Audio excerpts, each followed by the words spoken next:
The president says he's running the country. Marco Rubio says, actually, no, we're not. We're just giving guidance and hoping that they go along based on the threat of military action. Then it's a question of, is it about the oil, as Trump says, or is it about all those other things? And if it were about democracy, where's the democracy? Does this make any sense to you, Congressman? Abby, no, it doesn't. I am haunted by the ghosts of Iraq and Afghanistan here, where we spent 20 years, trillions of dollars, thousands of American lives, decades of lost credibility.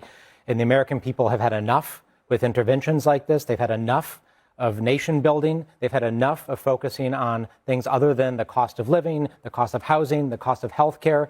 Nothing that happened this past weekend is making the lives of Americans better.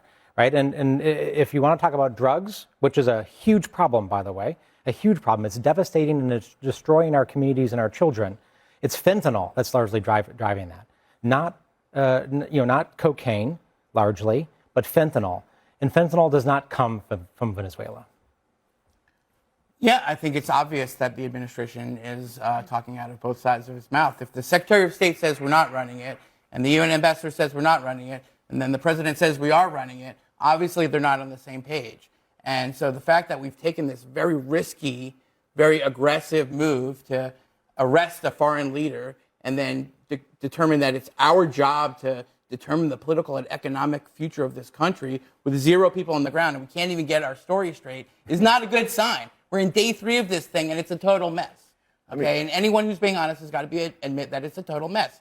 And the hypocrisy is obvious because if he says it's about law enforcement, then why are the ships still there? Because we already got the guy. And if he says it's about oil, well, we don't use our military to grab oil from countries. We don't use our military to settle disputes. And by the way, it's not our oil. It's their oil.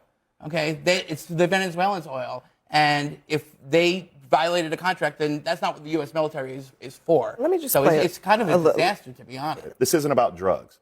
Because the president of the United States, he just pardoned Juan Hernandez, who was convicted by an American jury, who's the former president of Honduras. Okay? He was indicted and convicted by an American jury. And he was convicted of moving over 400 tons of cocaine into the United States of America. And the president said, go free, my brother, go free. So that's not about drugs. It's not necessarily about regime change either. I think people are missing the mark because Maduro's entire team is still there. His military is still there. It's his vice president. So it's not about freeing Venezuelans, because if you wanted to do that, then you actually would put in a new government. You would install a new government. Or better yet, you would install the opposition leader, which he chose not to do. This is about one thing and one thing only, which is why your comparison is accurate and it strikes a chord with the American people. This is about oil.